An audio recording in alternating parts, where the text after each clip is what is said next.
Cette semaine, à Enquête, un regard sur le plus important groupe médiatique au Québec. Le numéro 1 auprès des Québécois. L'Empire québécois emmène large dans la culture et l'économie, mais ses pratiques journalistiques soulèvent des questions.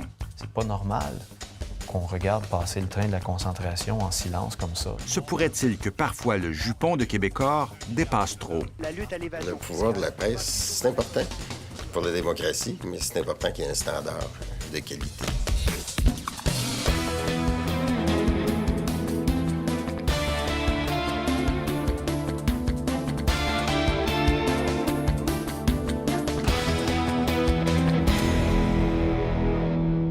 Bienvenue à Enquête.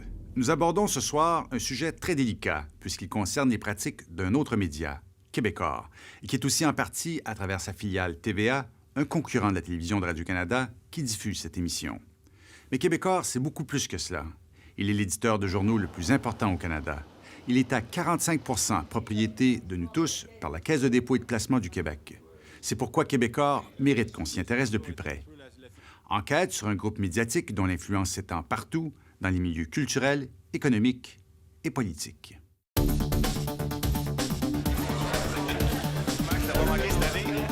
Chaque année, devant ses actionnaires, Québécois se présente comme un empire tout-puissant, une véritable constellation médiatique. Le numéro 1 auprès des Québécois. À la tête de cet empire, l'homme d'affaires Pierre-Carl Péladeau. Nous sommes une entreprise qui évolue dans ce qu'on appelle en bon français le show business et dans les médias. On parle pas le même langage, Pierre-Carl Péladeau et nous, les journalistes. Lui parle d'information comme une marchandise. TVA Publications domine le marché du magazine de langue française au Québec. Québécois n'a pas honte de son pouvoir et s'en sert pour bousculer ses adversaires et tenter d'imposer ses volontés au gouvernement. Le Conseil ne peut plus continuer à jouer à l'autruche.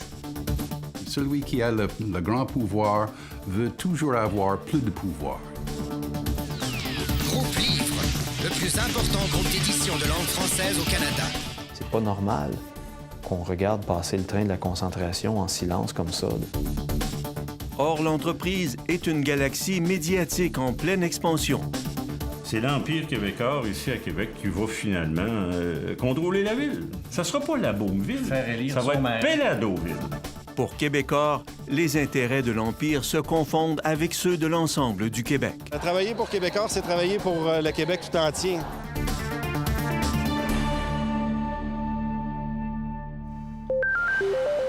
Québécois fait partie de notre quotidien. Ses journaux et ses hebdos gratuits sont distribués dans des millions de maisons et de commerces. Ces stations de télévision dominent les palmarès des codes d'écoute. Ces magazines, que l'on compte par dizaines, sont parmi les plus vendus en kiosque. Sa filiale Vidéotron apporte le câble, l'Internet et la téléphonie dans les résidences et les entreprises. On fréquente aussi ces superclubs pour louer ou acheter des films et des jeux ou pour se procurer des téléphones sans fil, des produits de Vidéotron. La chaîne Archambault, autre propriété de Québécois, vend de la musique produite en bonne partie par sa filiale Musicor. On y vend aussi des livres. Encore là, Québécois en est le producteur dominant. Québécois, c'est plus un satellite là, dans l'industrie de l'information. C'est une planète qui génère sa propre gravité et qui tourne en orbite dans son système solaire. Pour comprendre comment Québécois est devenu cette constellation médiatique, il faut retourner à l'été 2000, lorsque Québécois achète Vidéotron, le géant québécois du câble, et sa filiale, le réseau TVA. Le coup réussit grâce à la Caisse de dépôt et de placement, le bas de laine de tous les Québécois, qui investit 3,2 milliards dans l'aventure, en échange de 45 % des actions de Québécois Média. Le gouvernement péquiste évite ainsi qu'un fleuron québécois ne tombe entre les mains de l'Ontarienne Rogers. Merci, Monsieur le Président. Je me présente. Je suis Luc Lavoie, vice-président exécutif aux affaires corporatives de Québecor. Le gouvernement du Parti québécois est quand même mal à l'aise dès le début. En commission parlementaire, on se demande si on n'est pas en train de créer un monstre médiatique. Il y a quelqu'un qui me disait, quand on possède le tuyau, on a tendance à en contrôler le jet. Vous parlez de convergence, votre convergence est énorme. Vous pouvez faire et défaire les carrières artistiques et journalistiques. Je trouve que vous nous prêtez un pouvoir que nous sommes beaucoup trop modestes pour accepter. Nous n'avons pas ce pouvoir-là de faire et de défaire. Pour prouver ses bonnes intentions, Québecor multiplie les promesses. Soyons clairs, la haute direction de Québecor Média ne se mêle pas des choix éditoriaux de ses propriétés. Nous n'en voyons pas l'intérêt. L'un après l'autre, les dirigeants de l'entreprise s'engagent à établir des cloisons étanches entre les différents médias du groupe, à soutenir la principale agence de presse au pays, la presse canadienne, et à soumettre le travail de ces journalistes au regard du Conseil de presse, le chien de garde de l'intégrité journalistique. 10 ans plus tard, que reste-t-il des promesses faites aux parlementaires? Les principaux médias de Québecor ont quitté le Conseil de presse du Québec. L'entreprise a abandonné la presse canadienne et créé l'agence QMI, qui permet de partager l'information entre les différentes composantes de l'Empire et donc de court-circuiter les cloisons éditoriales. Les médias de Québecor sont devenus un modèle de convergence des contenus.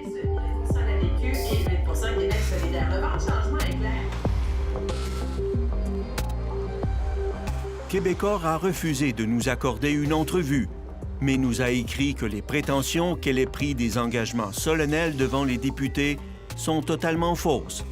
De toute façon, c'est tout à fait ridicule qu'elle y soit encore tenue, alors que le contexte a complètement changé depuis 10 ans. C'est injuste, n'est-ce pas? C'est injuste que les autres journaux, par exemple, font leur contribution au coût d'opération du Conseil de presse. Et le journal ou les journaux les plus importants ne font aucune contribution au fonctionnement d'une institution qui est, je pense, généralement considérée est nécessaire. On les trouve dans la loi, dans la loi... L'ancien juge John Gomery, aujourd'hui président du Conseil de presse du Québec, a tenté sans succès de rencontrer Pierre-Carl Péladeau. Plutôt que de chercher une entente, Québecor menace en fait de poursuivre le Conseil de presse s'il persiste à entendre les plaintes du public contre ses journalistes. Dans le reste du pays, où Québecor possède plus de 200 journaux, ce qui en fait l'éditeur le plus important, il s'est aussi retiré de tous les conseils de presse. Quel est l'effet de ça? L'effet, évidemment, c'est d'affaiblir les conseils de presse. Il ne faut pas le cacher. Québecor refuse le principe de l'autoréglementation. Québecor décide que les seules lois applicables, ce sont les lois du marché et les concours de popularité. On nous écoute et on nous lit, par conséquent, on nous aime, donc tout est sous contrôle. Dans l'écrit, ne reste que la voix des tribunaux si l'on se considère lésé. Pour ce qui est de la télévision, le CRTC prévoit la supervision d'un conseil des normes. La philosophie de Québecor est d'avoir le moins de règles possibles. Nous sommes d'avis qu'il est urgent d'alléger le fardeau réglementaire qui pèse de plus en plus lourdement sur les épaules des radiodiffuseurs et des distributeurs canadiens. Après la pause, la convergence et le contrôle éditorial. Le journaliste est supposé d'être la personne la plus étanche à toutes les pressions de partout. Et là, c'est notre employeur qui nous manipule, donc c'est honteux pour un journaliste. Il n'y a personne qui va se vanter de ça.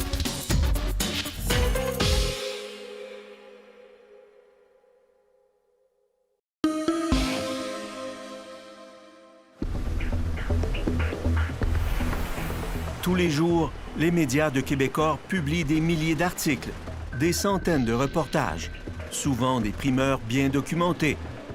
Mais il y a des rumeurs que l'information y serait parfois manipulée pour servir les intérêts de Québecor.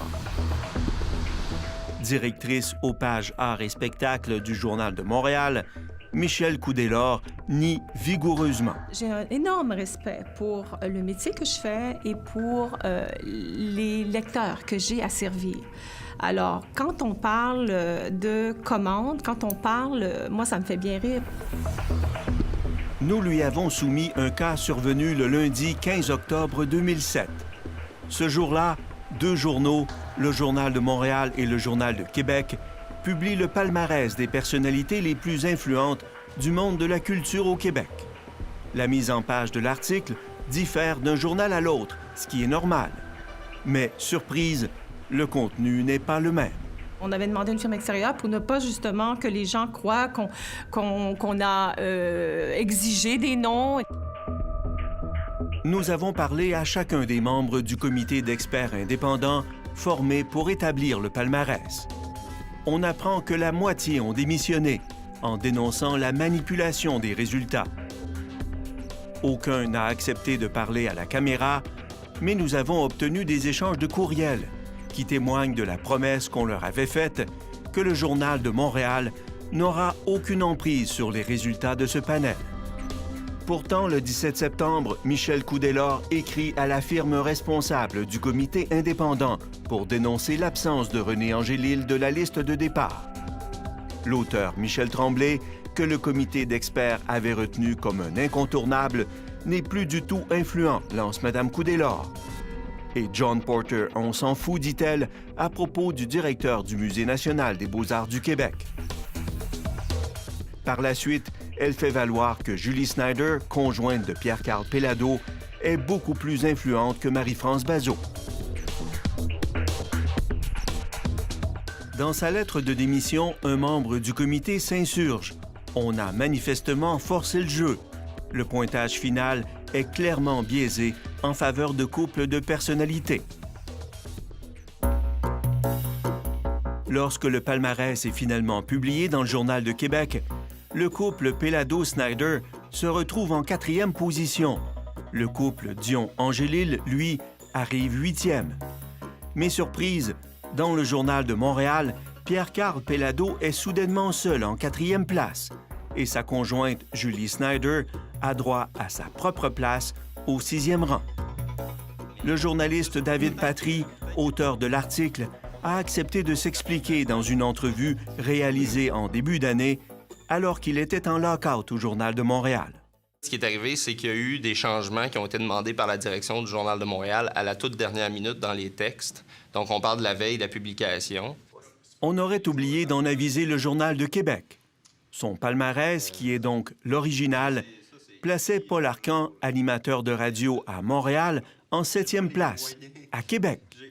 Mais étrangement, il a disparu du palmarès du journal à Montréal. Pourquoi? Je pense qu'ils ont juste dit, bon, lequel là-dedans qu'on peut tasser facilement? Bon, Paul Arcan, point. Je me souviens pas de ça, pas du tout. Moi, j'ai travaillé avec les données que j'avais et alors, ça sera ma parole contre celle d'ex-syndiqués qui sont en colère contre nous. Que voulez-vous? Parce que c'est votre adresse de courriel, ça? Or, dans ce courriel au journaliste, elle lui dit que Danny Doucet, le directeur de l'information du Journal de Montréal, demande d'ajouter dans la liste la direction du Centre Bell. Et elle conclut: Danny Doucet ne veut pas de problème lundi. On remplace Paul Arcan par Jacques Aubé, un nom que n'a pourtant jamais proposé le comité, selon la liste que nous avons obtenue. Et pourquoi l'ajouter? Pourquoi l'ajouter? Moi, j'ai l'impression que c'est parce que le groupe Spectacle Gillette, c'est un gros annonceur du Journal de Montréal, mais allez savoir. Est-ce que Danny Doucet vous a demandé de faire enlever le nom de Paul Arcan? Écoutez, je ne me souviens pas parce que impliquer mon rédacteur en chef à ce stade-ci dans la manière que vous me présentez les questions, de la manière que vous faites l'enquête, non. Marc-François Bernier dirige la chaire de recherche en éthique du journalisme à l'Université d'Ottawa. En 2007, il a sondé les journalistes de 3 groupes de presse, Radio-Canada, GESCA et Québecor, où il a trouvé 3 états d'esprit distincts, selon l'endroit où l'on travaille, comme l'indique le titre de son livre, « Sérénité, malaise et détresse ». Généralement, Ceux de Québécois étaient dans ce que j'ai appelé, moi, une sorte de détresse professionnelle sur le plan de l'autocensure. Ils avaient l'impression qu'ils avaient moins de liberté que les autres, que leurs médias servaient plus à servir les intérêts du propriétaire que l'intérêt public.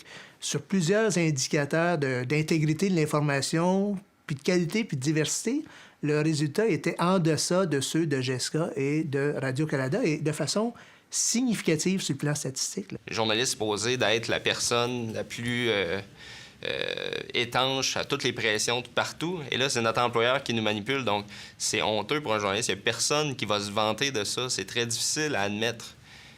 Donc, c'est vraiment tabou. Il y a vraiment un omerta qui est présent et qu'il faut qu'il soit brisé. Les centrales syndicales ont trop de pouvoir. Nous avons découvert que les journalistes du réseau TVA, une autre filiale de Québecor, se plaignent du même phénomène. Ils affirment, selon les procès-verbaux du comité professionnel de l'entreprise, qu'on s'en prend toujours aux mêmes cibles, surtout sur les ondes du canal Argent. Les employés se demandent si la couverture économique n'y sert pas de courroie de transmission à Québecor. Les patrons s'en défendent, mais les journalistes notent que certains organismes sont toujours présumés coupables, comme la presse et la famille Desmarais, Radio-Canada et le Fonds de solidarité de la FTQ, d'autres cibles courantes, Transcontinental et Bell Canada. Moi, je pense que le problème a commencé au niveau culturel puis qui est en train de s'étendre à toutes les branches de l'Empire, tous les tentacules, parce que j'entends des collègues qui étaient en politique, j'entends des collègues qui étaient à l'économie parler de même ingérence au même niveau que ce que moi j'ai vécu aux Arts et spectacles au Journal de Montréal, et ce, partout dans tous les médias de l'Empire. Pour l'ancien président du syndicat de l'information du Journal de Montréal, Québecor est devenu une machine de guerre.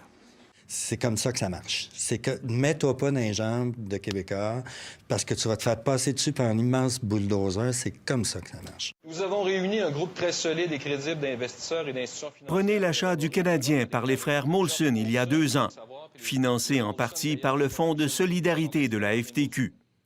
Le fonds avait aussi promis d'aider Pierre-Carl Péladeau si Québecor remportait la mise.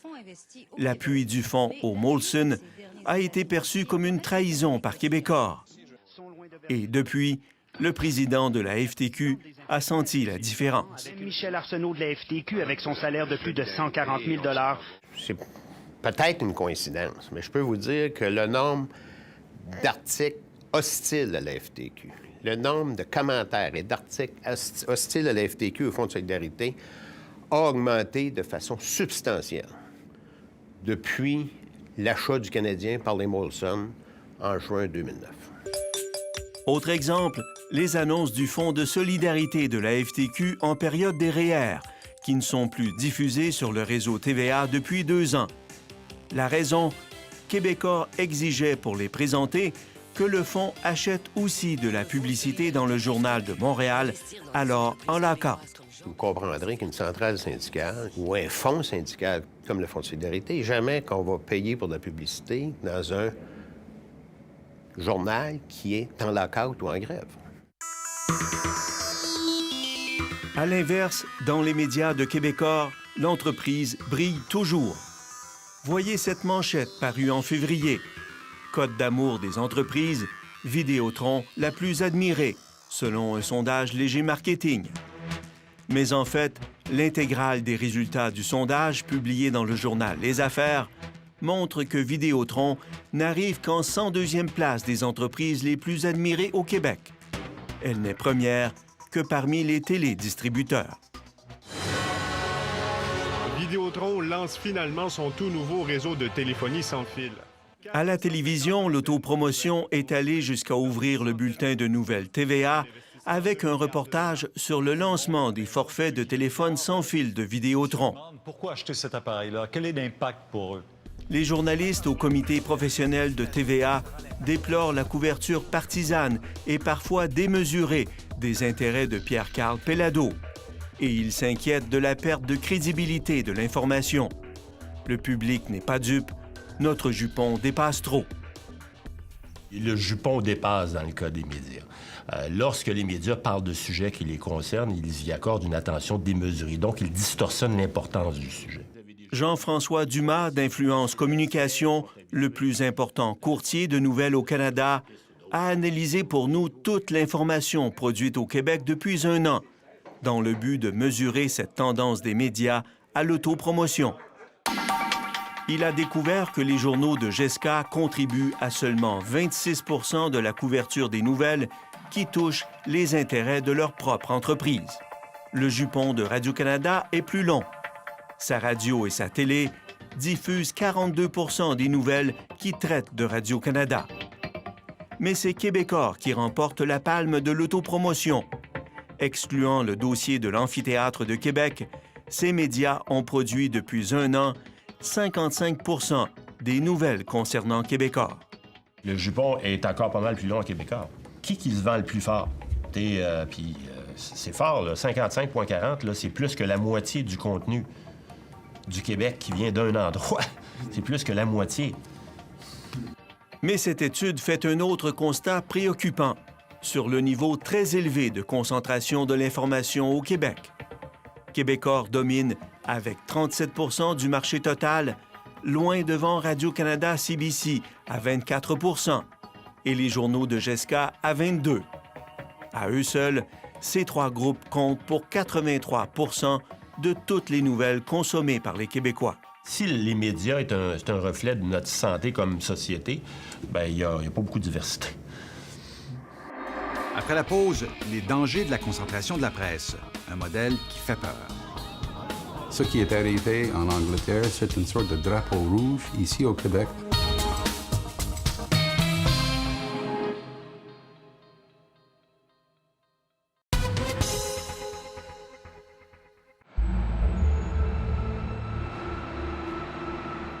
Le 30 mars 2009, le premier ministre du Canada, Stephen Harper, se trouve à New York en compagnie de son directeur des communications, Corey Teneke. Les deux hommes ont une rencontre secrète qui n'est pas à l'horaire officiel avec le baron de la presse internationale, Rupert Murdoch, le propriétaire de la chaîne d'information continue conservatrice Fox News. 4 mois plus tard, Teneke quitte le bureau du premier ministre et est engagé par Québecor pour créer le réseau Sun News, surnommé par plusieurs le Fox News du Nord, au même style bagarreur de droite populiste, affiché sans complexe. Nous nous attaquons à la rectitude politique. Nous ne serons pas une télévision d'État aux nouvelles ennuyeuses produites par des fonctionnaires pour l'élite aux frais des contribuables.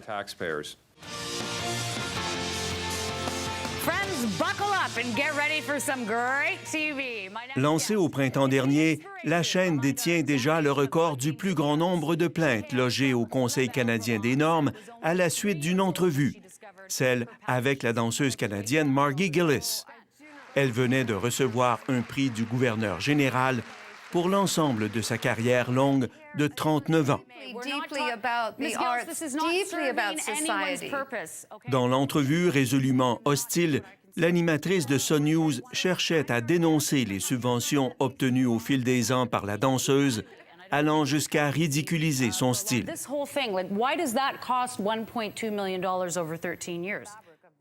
Plus tard, la même animatrice s'en est prise sur le même ton au ministre du Patrimoine, James Moore, lui reprochant de défendre les subventions aux artistes.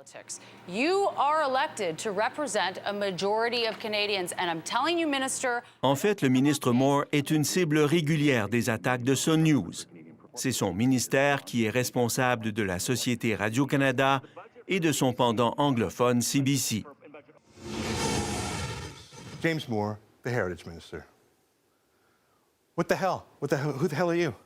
On a même vu l'animateur Ezra Levant déguiser un de ses recherchistes en poulet pour personnifier James Moore, trop poule mouillé pour venir défendre les subventions à Radio-Canada, présenté par Sun News comme de l'argent de nos impôts qui va en pure perte.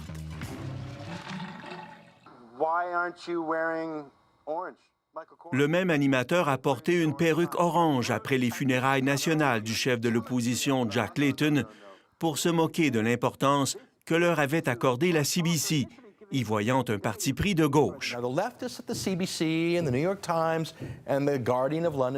De la même manière, il dénonce la couverture du scandale qui a frappé l'empire médiatique de Rupert Murdoch en Grande-Bretagne l'été dernier, une attaque de médias gauchistes. Mais attention, dit John Gomray, cet événement est un signal d'alarme sur les dangers de la concentration de la presse. Ce qui est arrivé en Angleterre, c'est une sorte de drapeau rouge ici au Québec. Le scandale a en effet secoué un des plus importants empires médiatiques de la planète. En Grande-Bretagne, les journaux de Murdoch détiennent 40% du marché. Ils contrôlent aussi le principal groupe de télévision privée et de télédistribution, un modèle semblable à celui de Québecor. Généralement associés aux politiques de droite, les journaux de l'Empire Murdoch ont aussi un temps soutenu le parti de gauche, les travaillistes de Tony Blair. Leur réputation s'en est retrouvée renforcée. Si on voulait gagner une élection, nous pensions qu'on avait besoin de son appui. Le député travailliste Chris Bryant en avait bénéficié. Mais en 2003, il a eu la mauvaise idée de critiquer publiquement les méthodes journalistiques de l'Empire Murdoch. Son méthode journaliste, c'était toujours d'utiliser les faiblesses personnelles des politiques pour protéger ses intérêts commerciaux. Les journaux de Murdoch ont par la suite publié des photos compromettantes et révélé l'homosexualité de cet ancien pasteur protestant. Cela aurait pu lui être fatal politiquement, lui qui ne vient pas d'un comté urbain branché, mais d'une région rurale en déclin, site d'anciennes mines de charbon du pays de Galles. Pendant 8 ans, il a été l'une des seules voix à dénoncer les pratiques de l'Empire Murdoch. En politique, notre survie dépend de ce que la presse écrit et montre de nous. C'est pourquoi il nous arrive de manquer de courage lorsque vient le temps d'en dénoncer les abus. Aucun autre média, sauf le Guardian, ni aucun autre leader politique ne semblait s'y intéresser, jusqu'à la mise au jour de milliers d'écoutes illégales. Aujourd'hui, politiciens et journalistes font un examen de conscience et s'interrogent sur les risques de la concentration de la presse. C'était peut-être la chose la plus importante que j'ai fait comme député. Plusieurs enquêtes parlementaires et judiciaires scrutent maintenant les pratiques des journaux de l'Empire Murdoch en Grande-Bretagne et aux États-Unis. Il a dû sacrifier le News of the World, fermé pendant l'été. L'affaire a aussi fait une première victime politique. Andrew Coulson a démissionné de son poste de directeur des communications du premier ministre conservateur David Cameron. Il était rédacteur en chef du News of the World à l'époque des écoutes illégales. Ce scandale va bien au-delà des écoutes électroniques. Il va nous conduire à un examen approfondi de l'influence que Rupert Murdoch et de ses journaux avaient auprès des pouvoirs politiques en Grande-Bretagne. Le journaliste canadien Richard Gisbert a suivi de près l'affaire Murdoch. De Londres, il anime chaque semaine sur les ondes de la chaîne anglaise d'Al Jazeera une émission sur les médias dans le monde. Hello, I'm Richard Gisbert and you're at the Listening Post. This week, it's the Rupert Murdoch Show. À son avis, l'affaire est plus importante encore que le Watergate aux États-Unis, car elle montre comment un groupe médiatique devenu trop puissant peut abuser de son influence pour manipuler la police et la politique.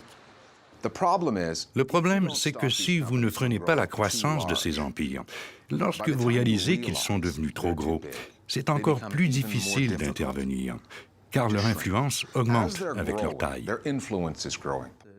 Rien ne suggère que de telles actions illégales ont été commises ici, et le président du Conseil de presse du Québec se défend d'établir un parallèle de cette nature. Mais il estime que les risques de dérive démocratique sont comparables, considérant l'influence de Québecor et son refus d'accepter les mêmes règles éthiques que le reste de l'industrie.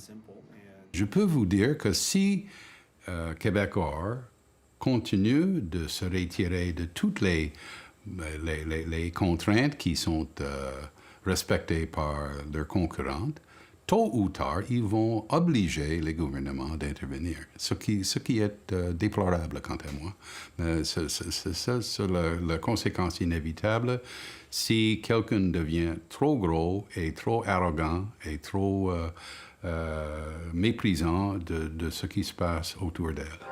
Après la pause, quelle est l'influence de Québécois sur nos politiciens? Qui veut aller en élection avec un groupe de médias contre lui? Quand on a 30 de l'écoute, quand on a un puissant pouvoir d'influence, quel gouvernement qui veut faire ça?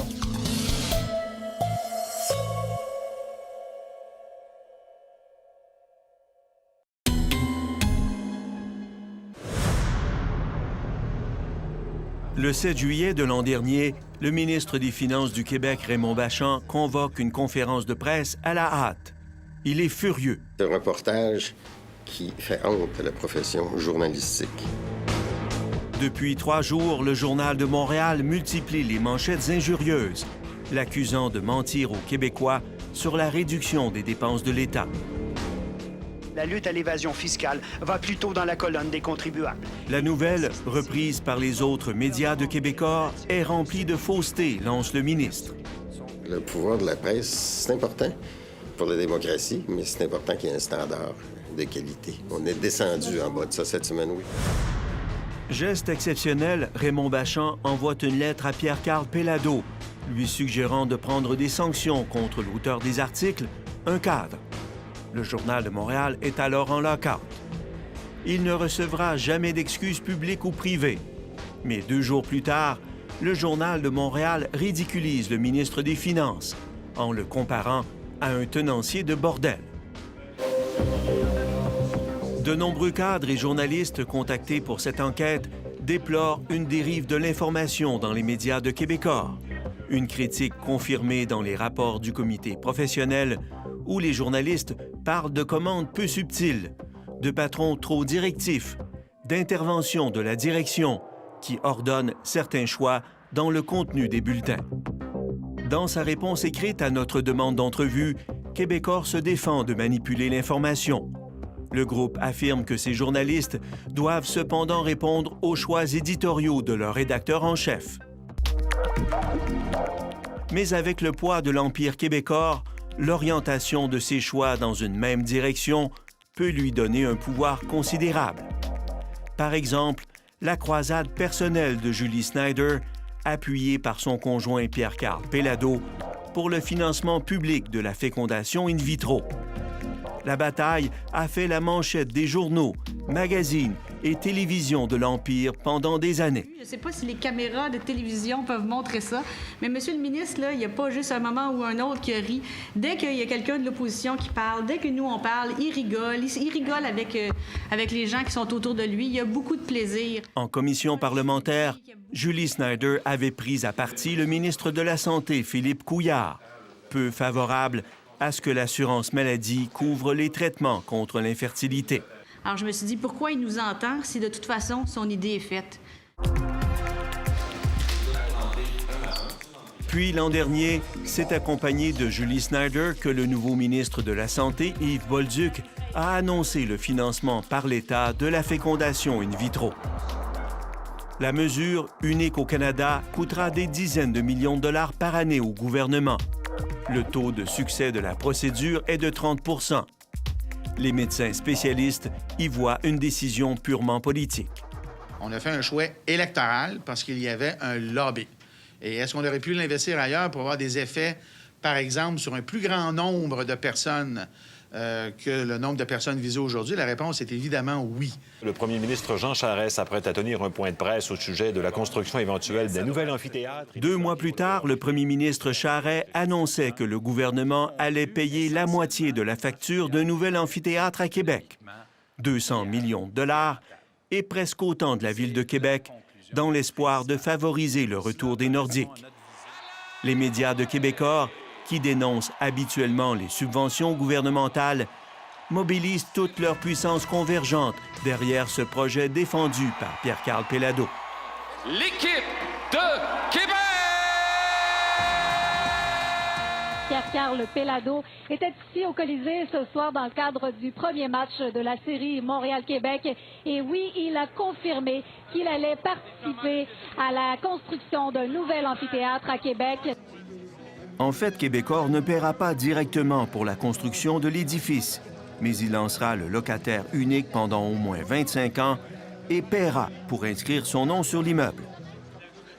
À ceux qui lui reprochent de tenter de s'enrichir à même l'argent des contribuables, Pierre-Carl Péladeau répond ceci.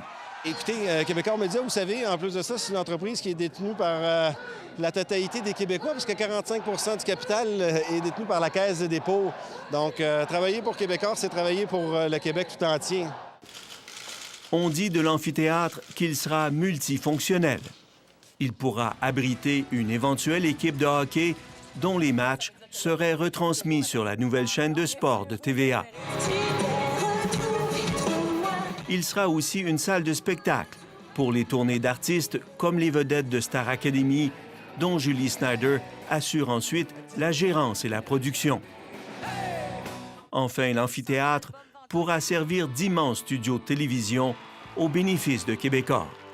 Notre objectif secret, j'en parlerai pas, mais ce qu'on veut, c'est de transférer les productions télévisuelles grand public de Québecor à Québec.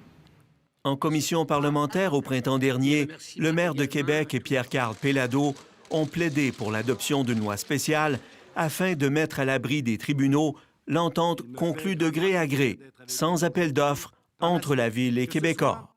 Est-ce qu'on va se priver d'une équipe de hockey et de la construction d'un amphithéâtre à cause d'une formalité?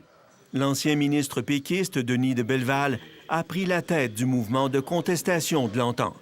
Ici, à Québec, Québecor contrôle le principal poste de télévision, il contrôle le principal journal quotidien, et là, il va contrôler le principal média, parce qu'au fond, le stade, là, le futur amphithéâtre, c'est un moyen de communication en soi-même, ça. Alors, toute la ville, comme ça, va être contrôlée sur le plan médiatique par l'Empire québécois. L'Assemblée accepte-t-elle d'être saisie de ce projet de loi? Selon lui, l'entente est non seulement illégale et trop généreuse envers Québecor, elle montre aussi le poids inquiétant de l'entreprise sur nos gouvernements. C'est quand le politique finit par utiliser et être utilisé par le médiatique que là, on s'engage sur une pente extrêmement dangereuse. Et avez-vous l'impression que Québecor fait un peu trembler la colline parlementaire à Québec? Ah bien, c'est bien évident. C'est bien évident. On le voit. On le voit bien. Les deux principaux partis étaient prêts à passer la loi 204 comme ça. La loi, effectivement adoptée en septembre dernier, avait été présentée par l'opposition péquiste, ce qui est exceptionnel. D'autant qu'elle vise à protéger de toute contestation une entente financée par le gouvernement.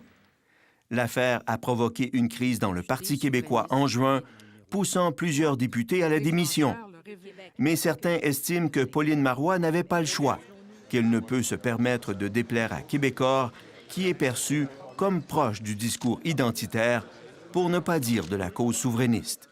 On va acheter la souveraineté du Québec ou l'appui éventuel de la souveraineté du Québec auprès de M. Péladeau. C'est ça qu'on va faire? Puis vous croyez sérieusement qu'ensuite de ça, qu'il va y avoir nécessairement un retour d'ascenseur? Il n'est pas le seul à redouter le poids politique de Pierre-Carl Péladeau.